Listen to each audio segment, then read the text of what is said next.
जी जी जी। नमस्कार, मैं हूं सुयश मिश्रा। उत्तर प्रदेश में पिछले लंबे समय से किसान आंदोलनरत हैं। पश्चिमी उत्तर प्रदेश के किसान नेता एक हुए महेंद्र सिंह टिकैत, जिन्होंने लाखों किसानों को लेकर वोट क्लब पर धरने पर बैठ गए थे। एक बार वो उनकी मांग थी कि गन्ने की फसल के दाम बढ़ाए जाएं और साथ ही बिजली और पानी के बिलों में छूट मिले। उनकी मांगे पूरी भी हुई। आज उसी दिशा में चल चुके हैं राकेश टिकैत, जिन्होंने पूरे देश में एक बड़ा आंदोलन खड़ा कर दिया है। हाल ही में मुजफ्फरनगर में उनका एक बड़ा प्रदर्शन, उनका एक बड़ी बड़ी सभा भी हुई है। हमारे साथ किसानों को लेकर के 3 जो बिल आए हैं उसको लेकर के जो विरोध हो रहा है, उस बिल में ऐसा क्या है, इसको लेकर के बातचीत करने के लिए हमारे साथ 4 मेहमान जुड़ चुके हैं। हमारे साथ क्रांति सिंह जी हैं, जिला उपाध्यक्ष सपा लखीमपुर से। हमारे साथ रामजी रस्तोगी हैं, क्षेत्रीय उपाध्यक्ष भाजपा पिछड़ा वर्ग। और हमारे साथ इंजीनियर सुमित श्रीवास्तव जी हैं, अधिवक्ता हैं। हमारे साथ इंजीनियर गौरव गुप्ता जी हैं, रूरल बिजनेस हब के मेंबर हैं और किसानों के लिए बहुत काम कर रहे हैं। आप सभी चारों मेहमान हमारे साथ जुड़े, इसके लिए आपका बहुत बहुत आभार। हम कार्यक्रम शुरू करते हैं। सबसे पहले मेरा सवाल रामजी रस्तोगी जी से है। रस्तोगी जी, समस्या क्या है बिल में? ऐसा क्या क्या दिक्कत है? किसान सीधे कंपनियों को अपना प्रोडक्ट बेच सकते हैं, अपनी फसल बेच सकते हैं, ऐसा सरकार कानून ला रही है। फिर इसमें कानून ले आएगी, फिर इसमें दिक्कत कहां पे है? देखिए, ये जो नया कानून बनाया है, इस कानून में जो अपने छोटे काश्तकार हैं, 10 करोड़ लगभग छोटे जो हमारे किसान हैं, ये योजना उनके लिए वरदान के रूप में साबित होगी। क्योंकि अभी तक जो किसानों को मूल्य मिलता था उसमें इजाफा हो, क्योंकि हमारे माननीय प्रधानमंत्री जी की मंशा रही है कि किसानों की उपज अच्छी हो, किसानों को फसल की कीमत अच्छी हो, इस पर प्रयास किए जा रहे हैं। मगर किंतु कुछ लोग हैं, कुछ राजनीतिक पार्टी आज जिनको जनता ने नकार दिया, आज उन्होंने भटकाने का, गुमराह करने, किसानों को गुमराह करने का जो प्रयास किया है, इस पर मैं कहना चाहता हूं, इसीलिए वो किसानों की और सरकार की सार्थक चर्चा नहीं होने देना चाहते। क्रांति कुमार जी, रामजी रस्तोगी बीजेपी के हैं, उनके लिए तो सब कुछ ठीक है। आप बताइए, मेरा सवाल सीधा आपसे है कि दिक्कत क्या है बिल में? ऐसा क्या है जिससे परेशानी है? सरकार तो दावे कर रही है कि किसानों को कई विकल्प मिल जाएंगे, वो सीधे व्यवसायियों को सीधे फसल बेच पाएंगे, और बिचौलियों का जो खेल होता था वो खत्म हो जाएगा। तो इसमें दिक्कत कहां है, क्रांति कुमार जी? धन्यवाद सुरेश जी। अभी रामजी भाई ने कहा कि किसानों को बहुत बड़े फायदे होने जा रहे हैं, खासतौर से लघु एवं मध्यम किसान जो 10 करोड़ से ज्यादा हैं, इन किसानों को फायदा होने जा रहा है। ये बात तो हम मोदी जी के और योगी जी के मुझसे भी सुनते रहे हैं, नरेंद्र सिंह जी कृषि मंत्री हैं, उनसे भी सुनते रहे हैं। फायदे क्या होने जा रहे हैं ये कोई नहीं बताता है। दूसरा प्रश्न जो सबसे बड़ी बात है कि जो मंडी अधिनियम में संशोधन आया है, आवश्यक वस्तु अधिनियम में जो संशोधन आया है और जो कॉन्ट्रैक्ट फार्मिंग आई है, ये सीधे तौर पे किसानों की जमीन के पर और गांव की खेती बाड़ी के पूरे जो सामाजिक स्थिति है उसको ही बदलने जा रही है। अभी आप कह रहे हैं कि हमारा बिचौलियों से चीजें खत्म हो जाएगी। पहले तो रामजी भाई इस बात को दुरुस्त करें कि जो मंडी के अंदर आढ़ती है, जो बोली लगाता है, वो हमारा सहयोगी है, वो बिचौलिया नहीं है। इनको मंडी एक्ट में उसकी परिभाषा को पढ़ना चाहिए। और जो बात आप कह रहे हो कि अब हम सीधे बेच सकते, किनको किनको बेच सकते हैं, ये बात तो आपने कहा था बहुत बड़ी नेटवर्किंग मिल जाएगी, मोबाइल के मामले में भी, नेटवर्क के मामले में भी। लेकिन बीएसएनएल बैठ गया, जियो चल रहा है। आप कह रहे हो कि हमको बिचौलियों से मुक्ति मिल जाएगी। अगर बिचौलियों से मुक्ति मिल जाएगी तो आप ये क्यों नहीं कहते हो कि जब ये मंडियां खत्म हो जाएंगी, 4 दिन तक तो अडानी अंबानी जो बड़े साइलेज हाउसेस बना लिए हैं, उनके पास स्टोरेज की क्षमता है, वो आज 4 दिन तक तो वो हमारे साथ 2 साल, साल भर, 1.5 साल हो सकता है, अधिकतम मूल्य देके खरीदें।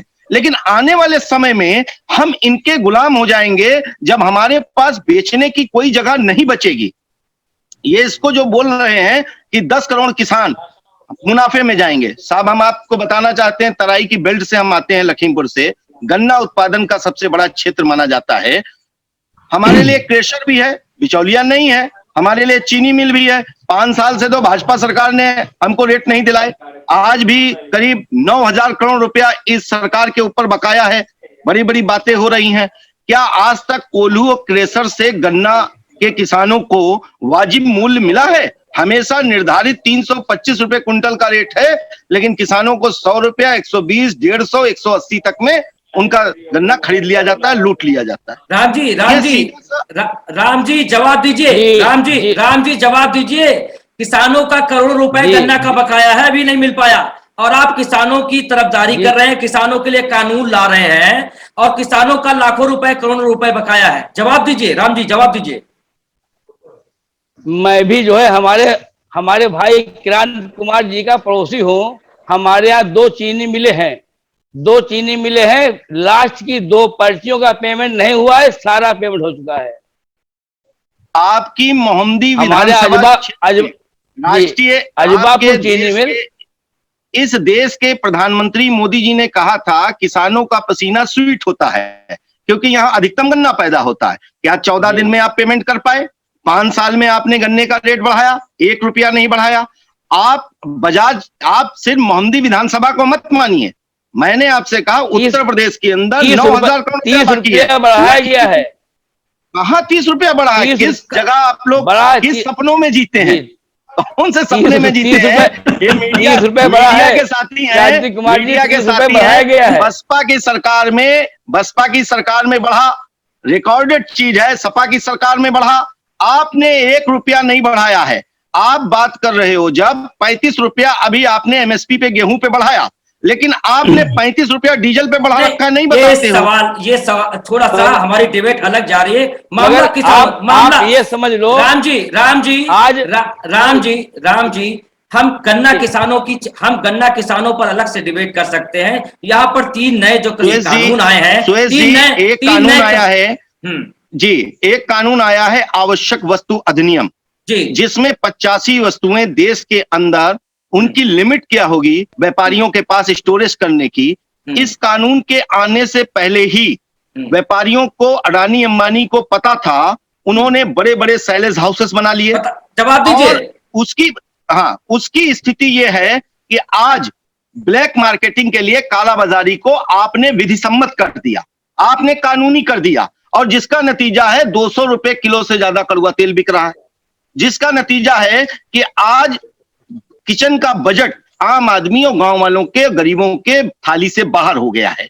बताइए प्रश्न है राम जी, बताइए गन्ना किसानों की आप बात करते हैं, गन्ना किसानों के लिए कितना बढ़ाया, सिलेंडर के दाम कितने बढ़ गए, पेट्रोल डीजल कहां जा रहा है, और आप किसानों के लिए बिल ला रहे हैं, किसानों के लिए कानून आप बना रहे हैं। ठीक है।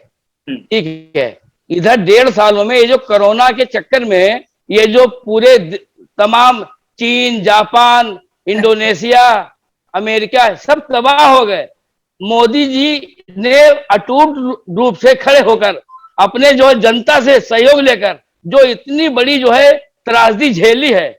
और मैं आपको बताना चाहता हूं, आजादी के बाद सबसे बड़ी किसानों को जो सौगात दी है किसान सम्मान निधि की, प्रति किसान को 6,000 रुपया साल देने का जो ये योजना चलाई गई है, जिसमें 1 साल में 3 किस्तें आती है मान्यवर, ये सबसे बड़ा किसानों की भरपाई करने के लिए ये सबसे बड़ी योजना है।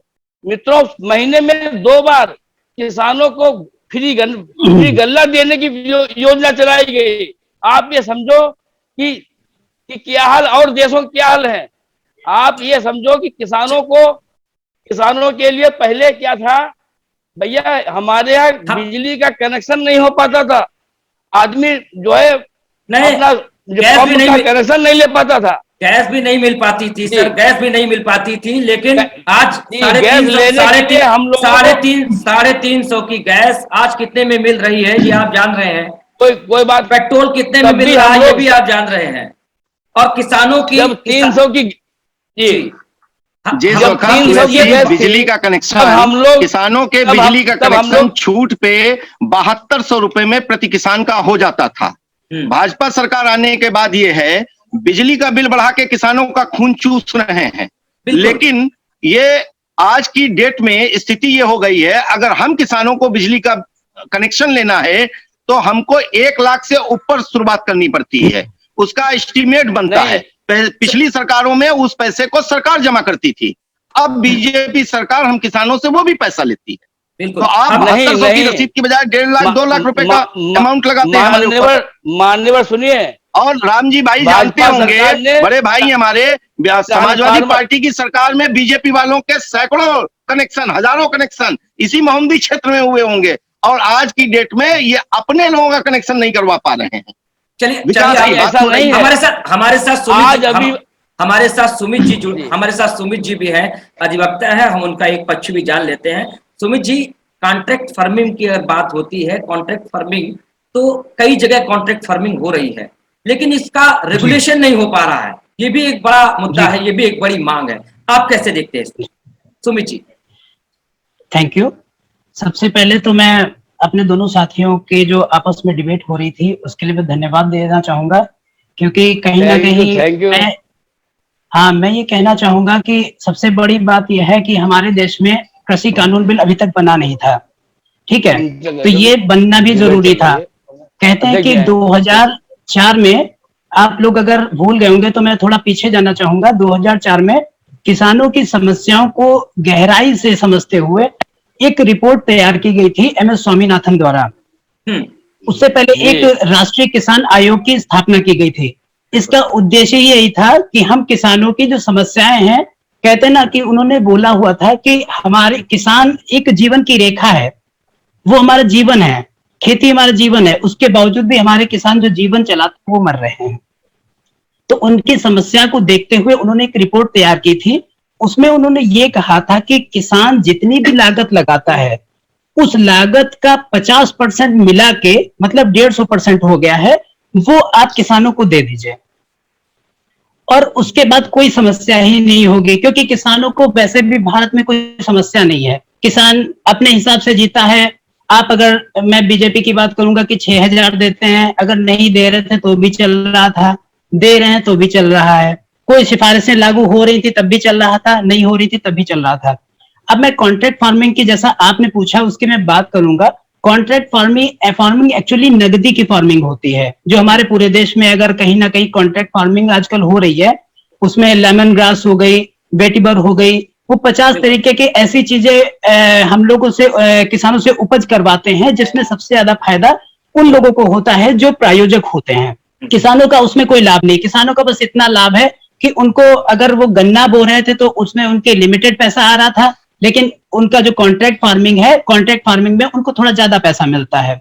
लेकिन समस्या ये हो जाती है कि अगर हम तीसरी बात कॉन्ट्रैक्ट फार्मिंग की कंटिन्यूसली की बात करें, समस्या हो जाएगा कि ये सरकार ने अभी जो कानून का, ये कृषि कानून बनाया है, ये कहीं ना कहीं पूंजीपतियों की ओर इशारा कर रहा है, क्योंकि कृषि कानून एक भारत की जरूरत था, तो बीजेपी ने बहुत अच्छा किया इन्होंने बना के, लेकिन ये कहीं ना कहीं पूंजीपतियों को इसलिए इशारा कर रहा है क्योंकि इसमें कहीं ना कहीं वही चीज की फार्मिंग करवाई जाएगी जिसमें, हेलो आवाज आ रही है? जी जी, बिल्कुल बिल्कुल बिल्कुल, आ रही। हाँ, उसी चीज की फार्मिंग करवाई जाएगी जिसमें पूंजीपतियों का लाभ होगा। बिल्कुल बिल्कुल। लाभ किसमें होगा? हाँ, अब मान लीजिए हम आपकी बात भी थोड़ा अगर उनकी तरफ चले जाएं, जो अभी सत्ता पक्ष की बात भी चले जाएं कि उन्होंने कहा नहीं ऐसा नहीं होगा, तो मैं करूंगा कि आवश्यक वस्तु अधिनियम में जो इन्होंने भंडारण की सुविधा कर दी है, असीमित भंडारण, ये कहीं ना कहीं मैं ये कहूंगा, मान लीजिए मैं एक यहाँ का बिलियनियर पर्सन हूँ, कोई उद्योगपति हूँ, मैंने क्या किया, मैं उत्तर प्रदेश के सारे किसानों का मैं खरीद लूंगा, अब मैं अपना भंडारण भर लूंगा। अब भंडारण भरने के बाद मैं सोचूंगा कि जैसे अभी आप मान लीजिए आटा खरीदते हैं, वो 18 रुपए में खरीदते हैं, लेकिन वही अगर आप पैकेट वाला आटा खरीदेंगे तो वो आपको 30 रुपए का मिलेगा। क्योंकि मैं किसान फैमिली से भी हूँ, मेरे पापा किसान है, फैमिली भी, मेरी भी खुद की खेती है, तो मुझे भी पता है थोड़ा, और चूंकि मैं बाहर भी रहता था, मैं बाहर इंजीनियरिंग कर रहा था, तो वो भी मुझे पता है मैंने कितनी चीजें क्या में खरीदी हैं, ठीक है। तो ये सब चीजें कॉर्पोरेट वर्ल्ड में चली जाएंगी। जब कारपोरेट वर्ल्ड में चली जाएंगी तो वही आटा 30 रुपए का हो जाएगा। बिल्कुल। तो कॉन्ट्रैक्ट आपके सवाल को हम आगे बढ़ाते हैं। हमारे साथ इंजीनियर गौरव गुप्ता जी जुड़े हुए हैं। आपने बहुत अच्छा सवाल को आगे बढ़ाया है। किसानों में भी ऐसा असमंजस बन गया है 3 कृषि कानून आने के बाद कि कहीं ना कहीं जो मंडी व्यवस्था एक थी, जो मंडी व्यवस्था देश भर में है, कहीं ना कहीं वो खत्म करने की एक कोशिश हो रही है। ये असमंजस बना हुआ है किसानों में। गौरव गुप्ता जी, आप कैसे इसे देखते हैं? सुरेश जी, मैंने अभी 3 लोगों को सुना। रामजी रस्तोगी जी सत्ता पक्ष की बात कर रहे थे, और क्रांति कुमार सिंह जी विपक्ष की बात करते हैं। मोदी सही कह रहे हैं, रामजी रस्तोगी भी सही कह रहे हैं, सुमित श्रीवास्तव भी सही कह रहे हैं। देखिए, रामजी रस्तोगी जी शायद किसानों की समस्याओं को बेहतर तरीके से नहीं जानते हैं। इसके साथ साथ मैं ये कहूंगा कि भारत सरकार के सचिव और उत्तर प्रदेश सरकार के सचिव भी किसानों के हालात को सही से नहीं जानते हैं। अगर वो जानते तो उनको ये पता होना चाहिए था कि भारत विविधता का देश है। यहाँ के समस्याएं अलग हैं, यहाँ की जो किसान है उनका माइंडसेट अलग है, सिंचाई की व्यवस्थाएं अलग हैं। उसके बाद में हर जगह हर राज्य की अलग अलग फसलें हैं। तो उनको अगर हम एक नजरिए से देखेंगे तो कोई भी संभव नहीं है कि वो एक धागे में पिरो के आ जाए। जो ये कानून बना है ये सही है कि ये उद्योगपतियों के लिए है, लेकिन उद्योगपति भी तो अपने ही हैं। मैं इसका समर्थन करता हूं। कुछ चीजें हैं उसमें अमेंडमेंट होना चाहिए, और उसके लिए सरकार को किसानों की बात भी माननी चाहिए। सरकार को, मोदी सरकार को चाहिए कि वो किसानों के मुद्दे को राज्य सरकारों के ऊपर छोड़ दें। जहां तक कि संविधान की बात है तो संविधान में ये प्रावधान है कि भूमि विकास और कृषि सुधार, ये व्यवस्था जो है राज्य के अंतर्गत आती है, और इसमें राज्य को फैसला लेना चाहिए। राज्य इसमें पहल करे, और किसान आंदोलन जो कर रहे हैं, जितने भी संगठन लगे हुए हैं, वो अपने अपने राज्यों में जाएं, वहां धरना प्रदर्शन करें और वहां अपनी बात को रखें और वहां से अपने निपटारा कराएं। ये जो इसको एक पॉलिटिसाइज करने का काम किया जा रहा है, किसान की एक्चुअल समस्याएं हैं राज्यों के ऊपर ही छोड़ दिया गया है। राज्य के ऊपर ही छोड़ दिया गया है। जो जहां जिन प्रदेशों में बीजेपी की सरकार नहीं है, कई प्रदेशों ने अभी वहां पे ये कानून लागू नहीं हुआ है। हमारे साथ रामजी रस्तोगी है। सर, क्या जो असमंजस एक बना हुआ है कि मंडी व्यवस्था वो खत्म कर दी जाएगी, आप आश्वस्त करिए, आप क्या कहते हैं? किसानों में भ्रम है कि मंडी व्यवस्था खत्म हो जाएगी। नहीं, मंडी व्यवस्था जैसी चल रही है वैसी चलेगी। और जो ये जिस तरीके जो नए कानून में जो व्यवस्था बनाई गई है, जो हमारे बड़े बड़े फार्मर हैं वो अगर अपने खेत से जो है अपने फसल की दाम लेंगे, अपने खेत में फसल बेचेंगे, तो इसमें उनको ज्यादा फायदा होगा। ये भी सोचने, छोटे छोटे किसान हमारे छोटे किसान भी हैं। छोटे किसान के लिए मंडी बंद नहीं की जाएगी। जो बड़े बड़े किसान हैं उनका फायदा ये होगा कि उनके खेत से ही उसकी उपज का पूरा दाम मिलेगा और उनके मुंह के मांगे दाम मिलेंगे। क्योंकि हमारे यहाँ तमाम माफिया लग जाते थे गन्ना गेहूं खरीद में। अभी आपने देखा होगा आजाद भारत में अभी तक पहली बार धान की खरीद हुई है, भले थोड़ी हुई है, धान की खरीद हुई है, पहली बार हुई। सरकार ने सार्थक करने का प्रयास किया है। अब कोई प्रयास किया जाता धीरे धीरे राम जी भाई ये बताएंगे कि उत्तर प्रदेश के अंदर एमएसपी पे सरकार की खरीद कितनी होती है? इसका आंकड़ा आपके पास है? देखिए, हम किसान हैं, हम एक पार्टी के अलावा, राम जी भाई, हम एक पार्टी के अलावा, मैं खुद एक किसान हूँ। हम लोग जानते हैं, आप जानते हैं अच्छी तरीके से, हम किसान भी हैं और हमारा घर परिवार सब खेती पे चलता है। आप जानते हैं कि 6% से ज्यादा पूरे उत्तर प्रदेश के अंदर एमएसपी पे आपकी सरकार नहीं खरीद पाई। और सबसे बड़ा जो प्रश्न है, क्या हम लोगों को धान का रेट मिला? 800-1000 रुपए में धान लूट लिया गया। आप कह रहे हैं कि हमने शुरुआत की है। आपने उन कानूनों में जो बात सुमित भाई ने कही कि आप हमको ले जाना चाहते हैं कारपोरेट के हवाले करके प्रोसेसिंग फूड खिलाना चाहते हैं, प्रसंस्करण खाद्य पदार्थ, कि अब आपको रोटी नहीं बनाने को मिलेगी। हमारा माल खरीद करके आप हमसे डबल रोटी खिलाएंगे, आप हमको पाव खिलाएंगे। आप जो स्टोरेज करेंगे, जब मार्केट से चीज गायब हो जाएगी तो उसका रेट कारपोरेट तय करेगा। जब हमको बेचना होगा तो सस्ता, और जब आपको बेचना होगा तो वो महंगा। हमारी लाही आपने 2500, 3000, 3500 में खरीदी थी। आज सरसों का हाल क्या है? आज वो बेलगाम हो गई है, सरकार का कोई कमांड नहीं रह गया है। तो क्योंकि अडानी जी का बिल्मर जो प्राइवेट लिमिटेड है, वो रिफाइंड का उत्पादन करता है। वो सरसों के तेल की छोटी छोटी बोतल आ रही हैं, जैसे कभी सेंट की शीशी देखते थे हम लोग, आजकल हम लोग कड़वे तेल की शीशी देखते हैं कि एक बार उसके ऊपर स्प्रे करके सब्जी बना ली जाए। हमारा आपसे कहना है कि आप इस बात को समझिए कि 9 महीने से ज्यादा किसान बॉर्डर के ऊपर बैठा हुआ है और 600 से ज्यादा किसानों ने अपनी शहादत दी है, लेकिन 1 मिनट का भी अभी तक आपके पास समय संसद के अंदर उन किसानों के लिए श्रद्धांजलि देने के लिए नहीं बना। तो इसलिए हमारा आपसे निवेदन है कि किसानों से सरकार बात करे और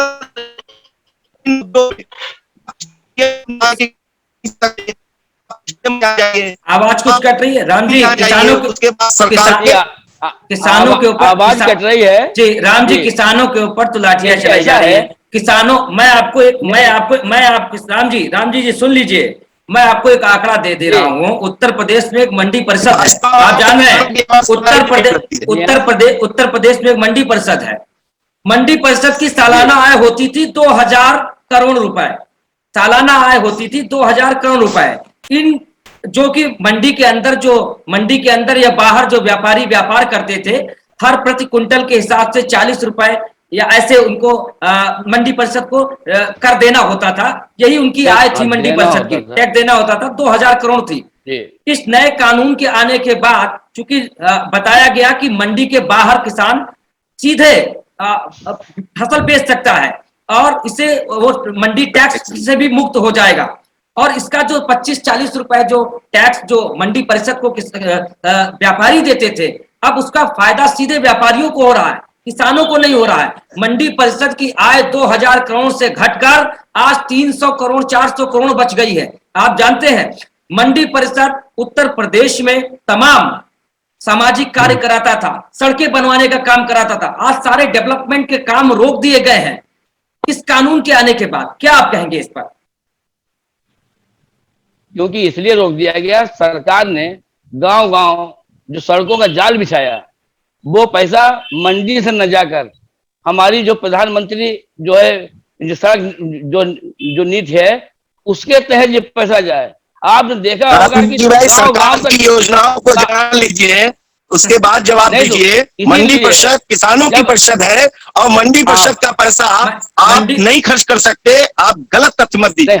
मंडी परिषद किसान सुनिए, मंडी परिषद तमाम ऐसे काम कराती थी राम जी, मंडी परिषद तमाम ऐसे काम कराती थी। किसानों के बच्चों को जो एग्रीकल्चर से पढ़ते थे उनके लिए स्कॉलरशिप की व्यवस्था की जाती थी। तमाम हॉस्टल उत्तर प्रदेश में अलग अलग जिलों में मंडी परिषद ने हॉस्टल बनाए हैं किसानों के बच्चों के लिए, पढ़ने के लिए वो रहते हैं वहां पर। मंडी परिषद बसें चलवाती है, मंडी परिषद तमाम तरीके की स्कॉलरशिप किसान के बच्चों को देती है, गांव में सड़कें बनवाने का काम करती है।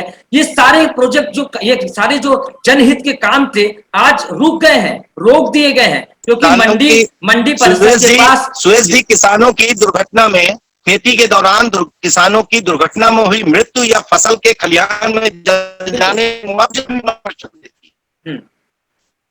नहीं और उसमें बराबर मुआवजा मिलता है।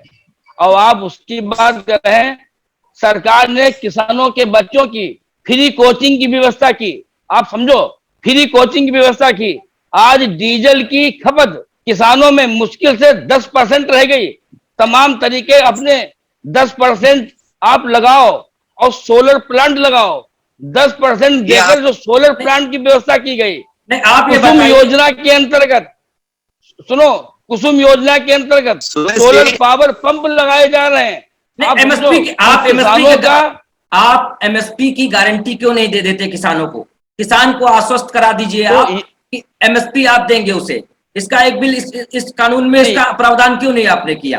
तो उसमें कई बार हमारे माननीय मंत्री जी नरेंद्र तोमर जी ने जो है बात करने का जो है बीड़ा उठाया, बात करने की कोशिश की, मगर कुछ लोग अपने को चर्चा में रखने के लिए उसमें कभी जो है सार्थक चर्चा नहीं करने देते, ये हम कह रहे हैं।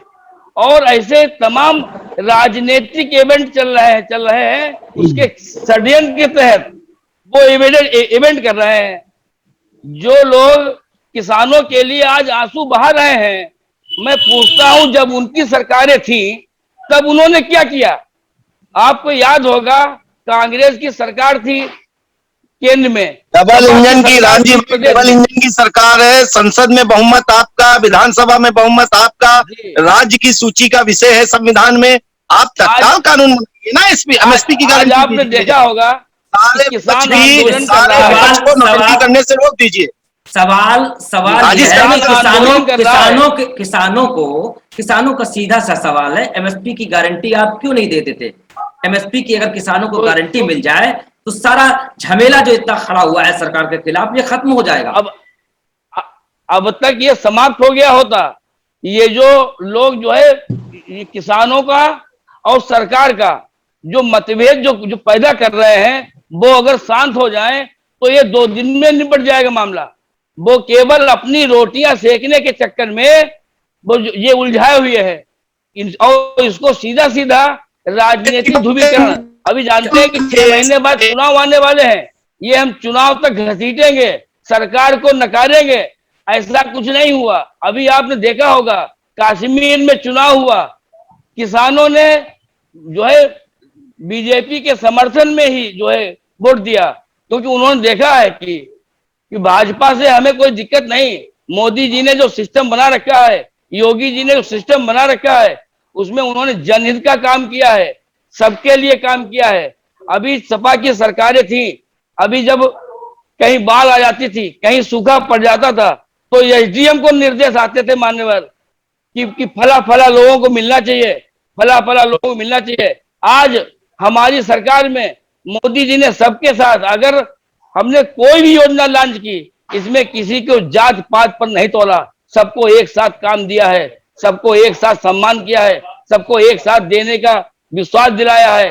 सबका साथ सबका विश्वास, ये पाने में भाजपा सरकार सफल रही। किसान आपके हिसाब से किसान आंदोलन नहीं कर रहे हैं, राजनीति कर रहे हैं। हमारे साथ सुमित श्रीवास्तव जी है, हम इनसे भी एक सवाल ले लेते हैं। सुमित जी, जिस तरीके से किसान आंदोलन कर रहे हैं, एमएसपी को लेकर के उनकी मांग है, क्या आप कैसे देखते हैं? अभी जैसे कि क्रांति कुमार सिंह जी ने कहा कि कुछ दिन तक हो सकता है, कुछ समय, कुछ साल तक किसानों को बहुत अच्छे रेट मिल जाए, लेकिन उसके बाद वो आश्वस्त नहीं हो पा रहे हैं। मंडी व्यवस्था कहीं ना कहीं उनको लगता है खत्म हो जाएगी, जिससे उनका जो प्रोडक्ट है, उनका माल है, मनमाने दाम में व्यापारी खरीदेंगे।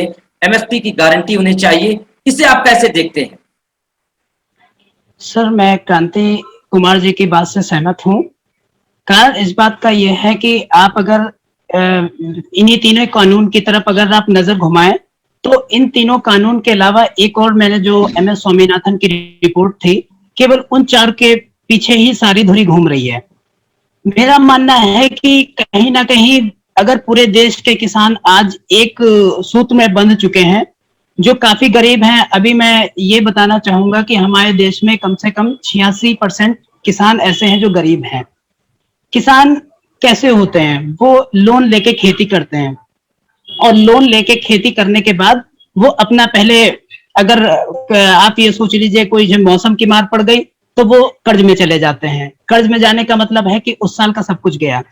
तो जहां तक बात आती है कि एमएसपी की, एमएसपी एक ऐसी चीज होती है कि इंसान को इस बात की गारंटी रहती है, कम से कम मेरी जितनी लागत है मुझे उससे नुकसान तो नहीं होगा। लागत एमएसपी के ऊपर ही दी जाती है। आज जो सरकार द्वारा जो 2018 में एक जो न्यूज छपी थी, उसमें मैंने अभी थोड़ी देर पहले जो आंकड़े दिए थे, उसमें आंकड़े कुछ इस तरह हैं कि गेहूं 1203 रुपए है, ठीक है, और उसमें अगर लागत हम जोड़ दें 1804 रुपए 50 पैसे बनता है। लेकिन जो सरकार की तरफ से जो एमएसपी दी गई है, जो रेट दिए गए हैं, वो 1625 रुपए रबी की फसल के लिए दिए गए हैं।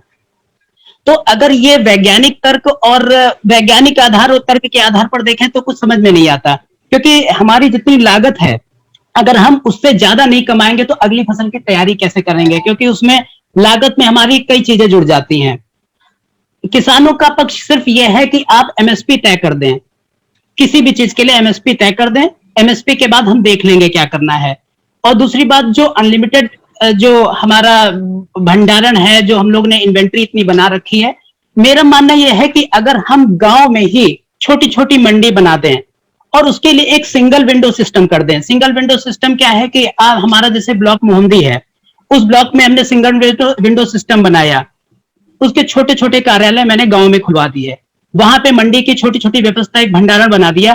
किसान का जैसे ही गेहूं आएगा या धान आएगा वो वहां पे जमा कर देगा, ऑनलाइन रजिस्ट्रेशन करा के जब उसका नंबर आएगा वो अपना वहां पे मोहम्मदी में उतार लेगा।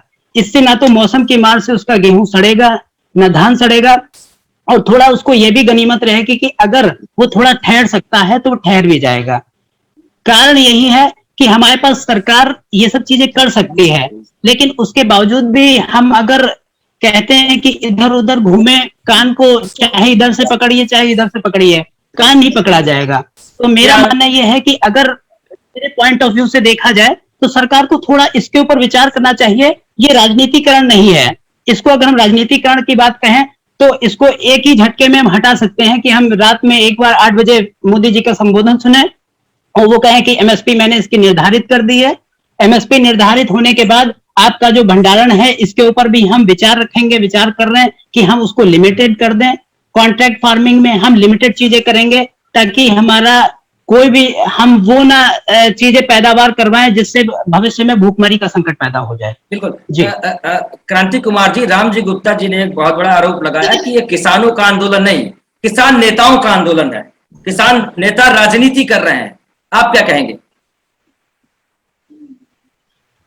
मुजफ्फरनगर में अभी 5 तारीख को रैली हुई है और 5 सितंबर की रैली में 350 से ज्यादा संगठन, 385 किसान संगठन इस देश के अंदर हैं, उन संगठनों ने ये रैली आयोजित की थी और उस रैली में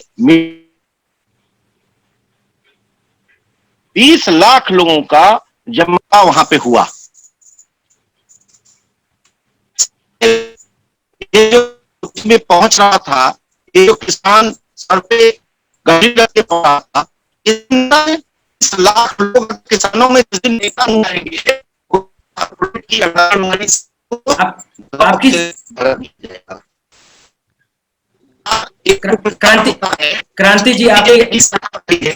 क्रांति जी आपकी आवाज कुछ समस्या कर रही, वॉइस आपकी कुछ ठीक नहीं है। तब तक हम गौरव जी से एक प्रतिक्रिया ले लेते हैं। गौरव जी, जिस तरीके से एक कानून बना, तो एक आरोप कहीं ना कहीं लग रहा है कि किसानों से, किसान नेताओं से इस कानून को बनाने से पहले एक राय नहीं ली गई। आप इसे कैसे देखते हैं?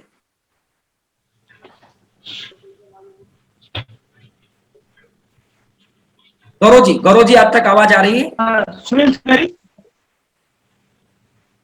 गौरव जी, आप तक आवाज आ रही है? आवाज की दिक्कत है। राम जी, हमारे साथ सुमित श्रीवास्तव, एक और प्रतिक्रिया आपसे ले लेते हैं। किसानों के नेताओं का आरोप है कि जब ये कानून बना तो उनसे प्रतिक्रिया नहीं ली गई, उनसे कोई राय नहीं ली गई, उनसे कोई मशवरा नहीं लिया गया। किसानों के लिए आंदोलन था, किसानों के लिए बिल था, किसानों के लिए कानून था, लेकिन किसानों से ही पूछा नहीं गया। बिल्कुल सर, इस पे मैं ये कहना चाहूंगा, क्योंकि कोई भी, जैसे सरकार हम लोग का, अगर हम अपने शब्दों में कहें, सरकार लोग के लिए जो भी करती है हम लोग के फेवर में ही करती है। लेकिन चूंकि मैं ये कहूंगा कि कोई भी जब बिल बनता है उसमें कई पक्ष शामिल इसलिए किए जाते हैं ताकि हम उनकी राय ले सकें। क्योंकि कोई भी बिल बनता है तो उसमें कारपोरेट वर्ल्ड का, चाहे वो इकोनॉमिक्स बड़े बड़े होते हैं जो हार्वर्ड से पढ़े होते हैं, कोई दिल्ली यूनिवर्सिटी से पढ़ा हुआ है, तो ऐसे लोगों से अगर हम बिल बनवाएंगे तो वो ऐसे बिल बनाएंगे जिसमें वो भविष्य के राजस्व को तैयार कर सकें। वो हमारी बेसिक बुनियादों को समझ नहीं पाएंगे। अगर हमारी बेसिक बुनियादों को नहीं समझ पाएंगे तो जो छोटे किसान और मझले किसान हैं वो हमेशा घाटे में ही रहेंगे। हमारे जो भी समितियां बनाई जाती हैं, जो आयोग बनाए जाते हैं, उसमें भी हम उन किसानों को शामिल करते हैं जो या तो पंजाब के ऐसे किसान हैं जो मर्सिडीज पे चलते हैं, लेकिन कभी उनका ये ध्यान नहीं जाता है कि हम एक छोटे से गांव के किसान को भी बुलाएं। क्योंकि राय सबसे ज्यादा जरूरी है, इसमें राय बिल्कुल ली नहीं गई है, तो कहीं ना कहीं ये लूपहोल सरकार की तरफ से है, जिसपे सरकार को सुधार करने की जरूरत है। क्रांति कुमार जी, आप तक आवाज आ रही है हमारी? जी आ रही है। हाँ, जी आ रही क्रांति कुमार जी, आपसे मेरा सवाल था पहले, वो आप वॉइस का प्रॉब्लम हो गया। क्रांति जी, आप बताइए कि क्या ये किसान नेताओं का आंदोलन है या किसानों का आंदोलन है, जो आरोप लग रहे हैं? ये भाजपा के नेताओं का हास्यास्पद स्थिति है।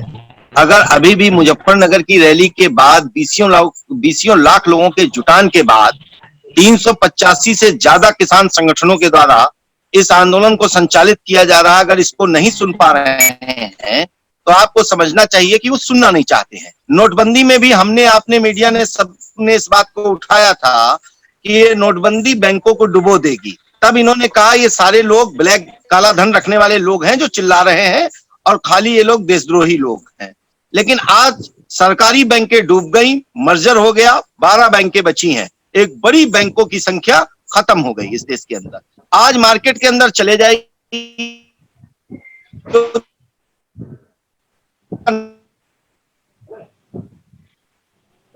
आवाज की समस्या है। रामजी रस्तोगी जी, क्रांति कुमार सिंह का कहना था कि सरकार अंधी और बहरी हो गई है, उन्हें किसानों की आवाज सुनाई नहीं देती। आप क्या कहते हैं?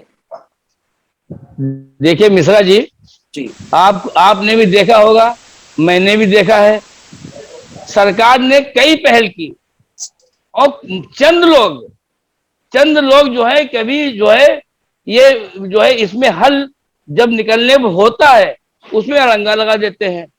सरकार ने कई बार बुलाया है, कई बार जो है सकारात्मक बात हुई, मगर ये किसान आंदोलन, मुझे तो ये लगता है किसान आंदोलन के साथ साथ इसको राजनीतिक रंग दिया जाने लगा।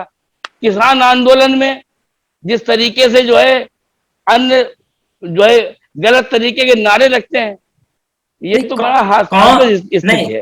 कौन से गलत तरीके के नारे लगते हैं? अल्लाह अकबर के नारे लगे तो क्या इसमें गलत क्या है? तो इसमें गलत क्या है? इसे गलत मानते हैं क्या? गलत क्या है? अल्लाह अकबर के नारे लगे हो और नारा नहीं सुना, पाकिस्तान जिंदाबाद के नारे लगे।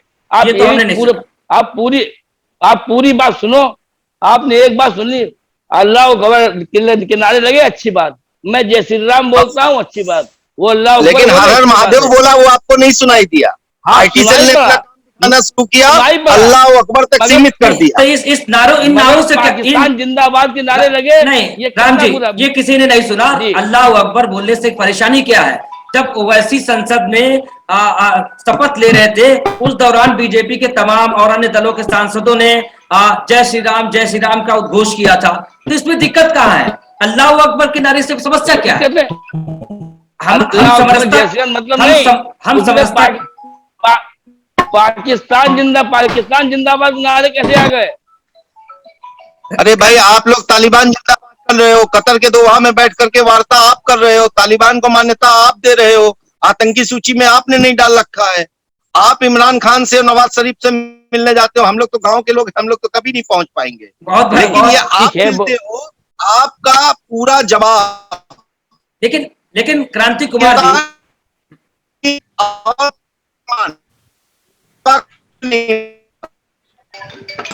आवाज क्रांति कुमार जी, आवाज कट रही है। राम जी जवाब। आवाज की दिक्कत है मिश्रा जी। हाँ राम जी, आप जवाब दीजिए। उन्होंने कहा है कि पाकिस्तान, आपने तालिबान को आपने जोड़ रखा है, आपने उससे ब्लैक लिस्टेड नहीं किया। वो सवाल कर रहे हैं, आप जवाब दीजिए। नहीं, ब्लैक लिस्टेड नहीं किया। आपने देखा कि जिस तरीके से अफगानिस्तान को तबाह कर दिया। आप ये सब देखो, अफगानिस्तान की क्या स्थिति थी, लोग अपने बीवी बच्चे छोड़कर भाग रहे हैं। उन्होंने भारत सरकार से तमाम हमारे जो है उसे मीडिया के माध्यम से सूचना दी। मोदी जी ने, हमारे जो है विदेश मंत्री ने उनको लाने का जो है जो व्यवस्था की, कितनी बड़ी व्यवस्था है। और ऐसे में तो जो वहां का क्या हालत, क्या मंजर हो गए, लोग बीवी बच्चे छोड़ के भाग रहे हैं। आप ये भी देख रहे होंगे, भारत के अंदर ऐसा नहीं होने वाला। भारत बहुत सहिष्णुता वाला देश है, सबको साथ लेकर चलने वाला देश है। तमाम लोगों को आज भारत में रहने में जो दिक्कत होती है, वो सबक सीख ले तालिबान से, सबक सीख ले अफगानिस्तान से। यहाँ ऐसा कुछ नहीं होने वाला। क्रांति कुमार तो लोग जी, क्रांति कुमार जी, राकेश टिकैत ने मोदी सरकार की तुलना तालिबानी सरकार से कर दी। क्या उन्हें यहाँ तालिबानी सरकार दिखाई देती है? क्रांति कुमार, अगर आप प्रश्न को समझिए, वहां जबरदस्ती पकड़ करके लोगों को अल्लाह को मानने के लिए मजबूर किया जा रहा है। भारत एक लोकतांत्रिक देश है, 50-100 लोगों की भीड़ पकड़ करके किसी को जबरदस्ती जय श्री राम बुलवाएगी। इन दोनों में अंतर क्या है? अगर वहां पर वो तालिबान के लोग कहते थे, लादेन बोलते थे, मुल्ला बरादर बोलते हैं, इस्लाम खतरे में है, आज पूरे देश का सत्यानाश कर दिया उन लोगों ने। ये भी बताते हैं हिंदुत्व खतरे में है। ये लोग जो हिंदुत्व के नाम पर और इस्लाम के नाम पर ये जो लोग राजनीति करने वाले हैं, ये जनता के बुनियादी प्रश्नों से ध्यान भटकाने की कोशिश होती है। ये शिक्षा पे बात नहीं करेंगे, रोजगार पे बात नहीं करेंगे, महंगाई पे बात नहीं करेंगे, कृषि बिल पे बात नहीं करेंगे। ये हर बात में हिंदू, मुस्लिम, पाकिस्तान, इन चीजों को लेकर के आती है। अगर इनको 5 मिनट मुसलमान, पाकिस्तान, इन चीजों से हटा दिया जाए तो इनके पास कुछ बोलने के लिए नहीं है।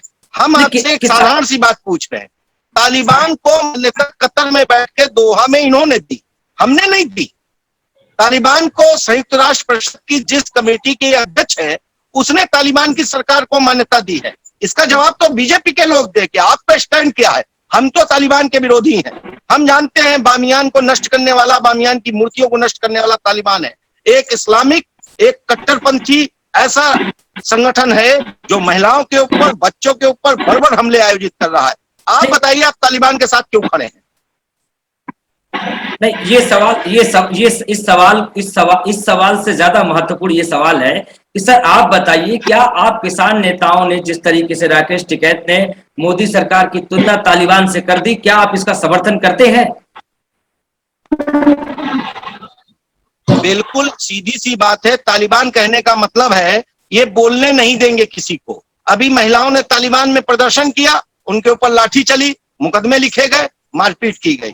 अगर अभी इनकी सरकार के खिलाफ प्रदर्शन किया जाए, वही हाल होगा। 69,000 शिक्षक भर्ती के नौजवान लखनऊ में कांसीराम इको गार्डन में बैठे हुए हैं और रोज उनके ऊपर लाठी डंडा चलता है। आप नौकरी नहीं दे सकते, लेकिन नौजवानों पे लाठी और पुलिस का बूट आप चलाने की कोशिश करते हो। ये इस देश में नहीं चलेगा, ये लोकतांत्रिक देश है। लाठियां तो उनकी बात सुननी पड़ेगी।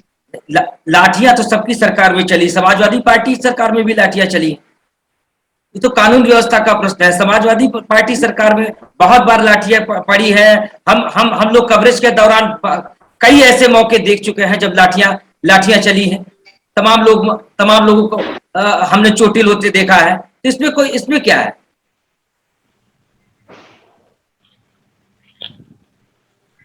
ऐसे एक बार आंदोलन हुआ था मिश्रा जी, तो तमाम किसानों, मतलब आप ये समझो 1 हफ्ते के अंदर किसान आंदोलन समाप्त कर दिया गया, कई किसानों को मार दिया गया।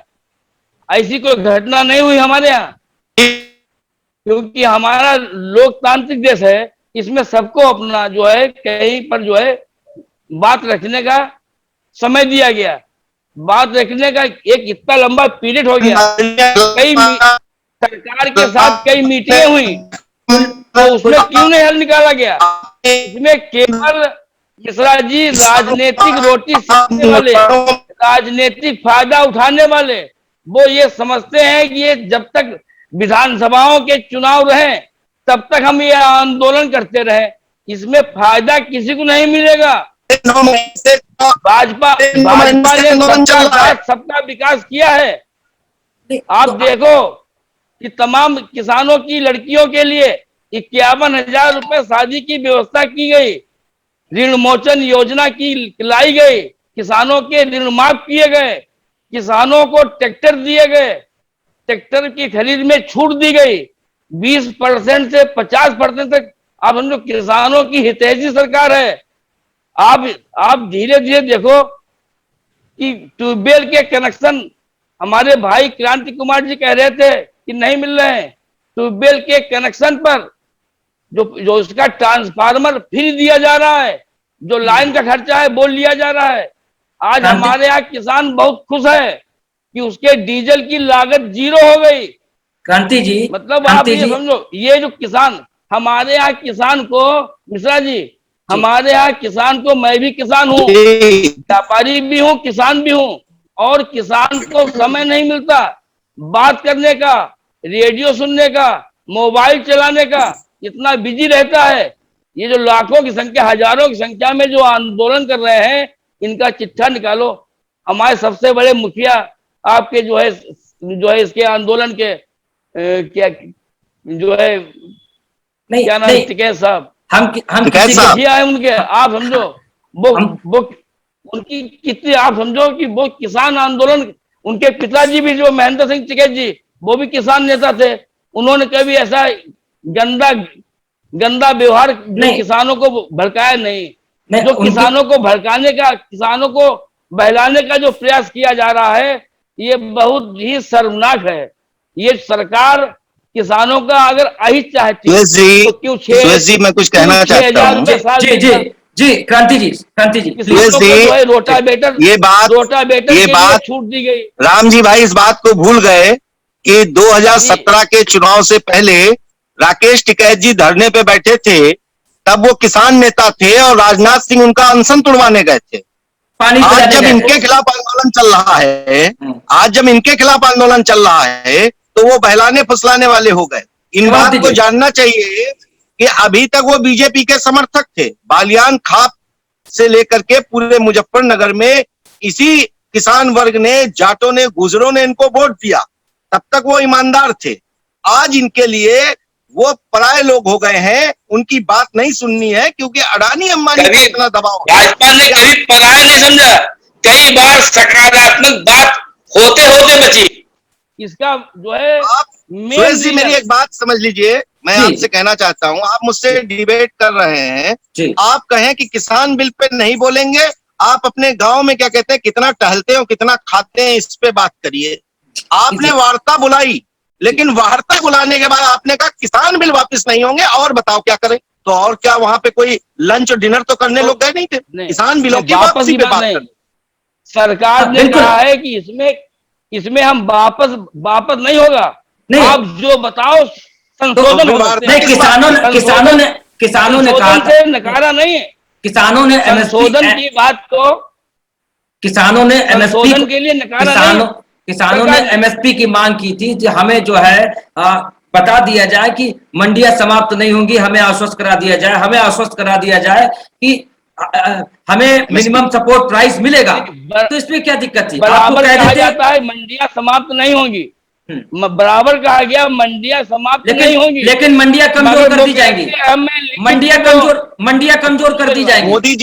मोदी जी कहते रहे कि रेलवे नहीं बेची जाएगी, चाय बेचते बेचते मोदी जी ने रेलवे बेच दी, स्टेशन लीज पे दे दिए, हवाई अड्डे लीज पे दे दिए, सड़कें लीज पे दे दी। कहने में करने में अंतर है। मोदी जी कह रहे थे एमएसपी है, एमएसपी रहेगी, एमएसपी थी, प्रश्न इसका नहीं है। एमएसपी पे खरीद उत्तर प्रदेश के अंदर 6% किसानों का धान और गेहूं खरीदा जाता है। क्या मसूर के ऊपर एमएसपी खरीदा जाता है? क्या चना खरीदा जाता है? क्या अरहर की दाल खरीदी जाती है? क्या बाकी फसलों को, सोयाबीन को खरीदा जाता है? आपने एमएसपी की जो बाकी फसलें हैं, क्या उनके ऊपर आप कपास खरीदते हो? आप क्या सूरजमुखी खरीदते हो? आप कोई भी फसल, गेहूं धान के अलावा सेंटर ढूंढने नहीं मिलते हैं, और उन पर भी बड़े पैमाने पे लूट है। तो ये कह देने से आप हमको सारे कानून लागू करिए, लेकिन आप 2 कानून कर लीजिए। एक लिमिट सही कर लीजिए, आवश्यक वस्तु अधिनियम में आवश्यक चीजों की लिमिट बांध दीजिए, इससे ज्यादा आप स्टोरेज नहीं कर सकते। दूसरा, आपको जो कानून लागू करना हो लागू करिए, लेकिन आप एमएसपी पे हमारी खरीद की गारंटी का कानून ले आइए, हम आपके कानून स्वीकार कर लेंगे। बताइए, आपको डर किस बात का, जब एमएसपी थी और रहेगी। बिल्कुल, किसानों ने भी इसी चीज की मांग की थी कि हमें एमएसपी पर हमें आश्वस्त करा दीजिए, हमें आश्वस्त करा दीजिए कि मंडियां हमारी सुरक्षित हैं, हमें एमएसपी मिलता रहेगा। तो उनको तब वार्ता क्यों नहीं? अगर उस समय अगर उनको कह दिया जाता, इन दोनों चीजों के लिए आश्वस्त करा दिया जाता, तो शायद इतना बड़ा आंदोलन आज खड़ा ना हो पाता। राम जी। देखिए, आप ये किसान आंदोलन के साथ साथ इस आंदोलन को राजनीतिक रंग जो है कि दिया जाने लगा, तब से इसमें विकार आया है। आप कई बार देखा होगा बहुत सार्थक पहल होते होते तक रह गई, लास्ट मूवमेंट होता है। उन्होंने कहा कि मंडियां समाप्त नहीं होंगी, ईएमएसपी की गारंटी। अब वो कहते हैं मुझे लिखित दो। सरकार कानून बनाती है, अमेंडमेंट भी लाती है, कानून अपनाया जाता है, तो अब लिखित अब वो किसको किसको देगा? सरकार तो विश्वास से चलती है, विश्वास चलती है सरकार। और उन्होंने कहा कि कानून, आप एक मिनट, जो 3 कानून समाप्त करने की बात कह रहे हैं, उन्होंने कहा कानून समाप्त नहीं हो सकते, कानून में जो फेरबदल हो, परिवर्तन जो हो, वो हम उसको आप सकारात्मक रूप से रखें, सरकार मानने के लिए तैयार है। सुमित जी, अगर ठीक, सुमित जी मेरा सवाल आपसे है, अगर किसान इन सभी तीनों कानूनों को मान लें और चुप हो जाएं, तो भविष्य में चूंकि सरकार दावे कर रही है कि उनका बहुत अच्छा उनका फायदा होगा, उन्हें फसलें बेचने का उन्हें बहुत सारे वो मिलेंगे, प्लेटफॉर्म्स मिलेंगे, लेकिन मेरा सवाल है कि क्या चुनौतियां आएंगी अगर वो आज इस बिल को लेकर के वो भी समर्थन दे दे और चुप हो जाए, धरना बंद कर दे, समाप्त कर दे, तो भविष्य में क्या चुनौतियां आ सकती हैं? सुरेश जी, आप ये कहना चाहते हैं कि ये जो बिल है, ये जो 3 जिसके ऊपर विरोध चल रहा है, ये कंटिन्यू कर दें? नहीं, अगर किसान चुप हो जाए, इस बिल को मानकर बैठ जाए, तो भविष्य में उनके लिए क्या चुनौतियां हो सकती है, मेरा ये सवाल। ठीक है सर, मैं पहले बिल की बात करूंगा, जिसमें उन्होंने ये बोला है कि हम आपको जितनी भी उपज होगी, ठीक है, आपकी जितनी उपज होगी, उपज के हिसाब से आप जो भी प्लेटफॉर्म मिल रहे हैं, हम आपको विकल्प दे रहे हैं। ठीक है, पहला अधिनियम यही है कि हम आप जिसके ऊपर विरोध चल रहा है कि हम आपको दूसरे विकल्प दे रहे हैं। अब चूंकि दूसरे विकल्प का मतलब है कि हम बाजार आपके लिए एक पैरेलल मार्केट खोल रहे हैं। एक गवर्नमेंट की मार्केट है जिसे मंडी कहते हैं, और दूसरी एक मार्केट है जो पैरेलल मार्केट है, जो कारपोरेट वर्ल्ड की तरफ जाती है। ये पैरेलल सरकारें दो एक साथ चलेंगी। पहला मैं कहूंगा कि जब आप दूसरे विकल्प खोल रहे हैं, मान लीजिए कि जो कारपोरेट वर्ल्ड के लोग हैं, जो पूंजीपति लोग हैं, जिन्होंने ये आश्वासन दिया है कि मेरे द्वारा भी खरीद करवाए, मतलब मुझे भी बेची जाए, तो उसमें एक नुकसान ये होगा कि मंडियां धीरे धीरे खत्म होने लगेंगी। क्यों? क्योंकि सरकार का मूल्य तो एक निश्चित होगा। छोटे मोटे किसान जैसे कि एक नॉर्मली बाजार लगती है, तो वो कभी भी आएंगे, अपना बेच के चले जाएंगे, लेकिन बाकी जो जितने भी कारपोरेट वर्ल्ड में है, वो वहां पे धीरे धीरे बिकने लगेगा। लेकिन यहाँ पे समस्या उन 86% किसानों की है जिनके पास ट्रांसपोर्टेशन के ही साधन नहीं है।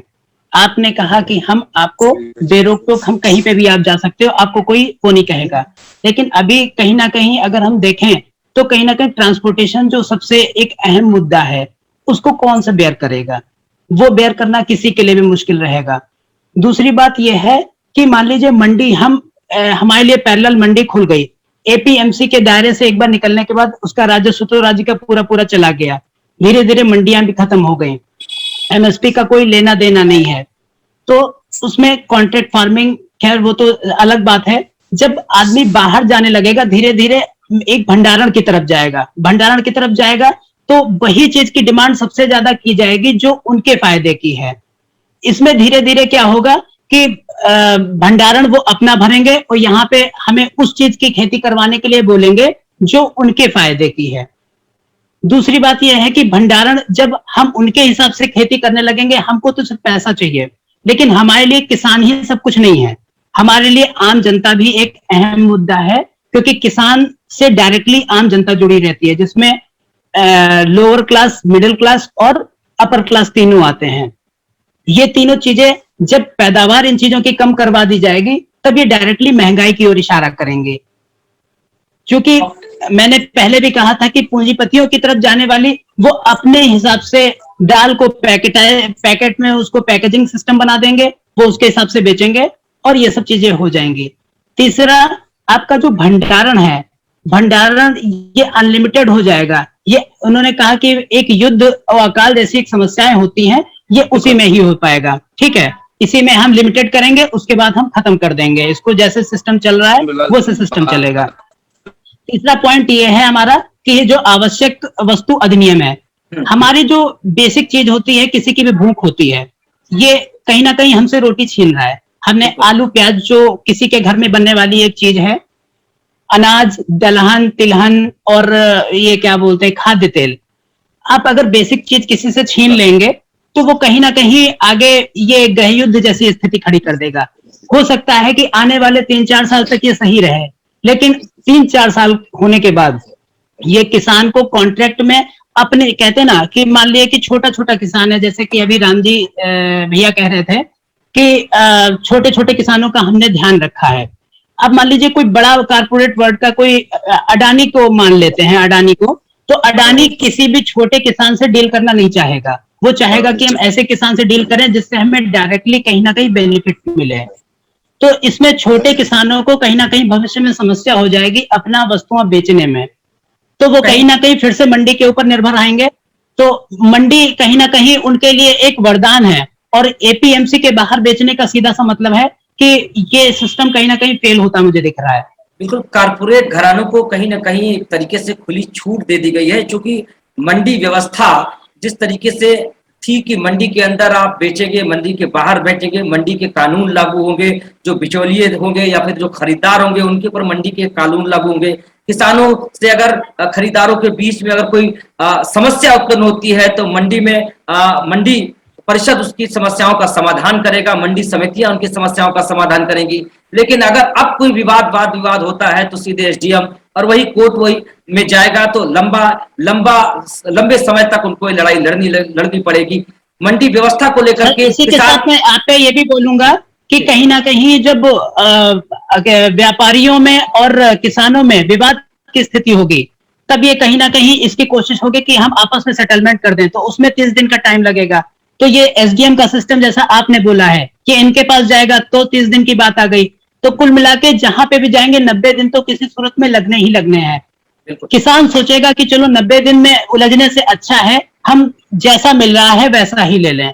तो कहीं ना कहीं ये हमारे लिए बड़ी जी, वो उसे किसान को, छोटे किसानों को समझौता करना पड़ेगा, क्योंकि विवाद की स्थिति में करना है मतलब है कि वो कहीं ना कहीं अपनी किसानी ही नहीं कर पाएगा। बिल्कुल, कानून बना है किसानों के हित के लिए, किसानों का संरक्षण हो, उनकी उपज का उनको एक जो निश्चित अमाउंट है, जो एक अच्छा अमाउंट है वो उन्हें मिलना चाहिए। लेकिन एक बिचौलियों, एक कारपोरेट घरानों को इससे बीच में खुली छूट भी मिल रही है, जिनको सरकार को सोचना होगा।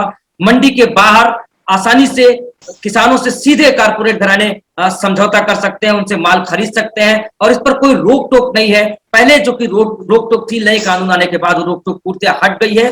किसानों जो नए कानून है, एक और पॉइंट मैं बोलना चाहूंगा, मुझे क्लिक हुआ है एक और पॉइंट।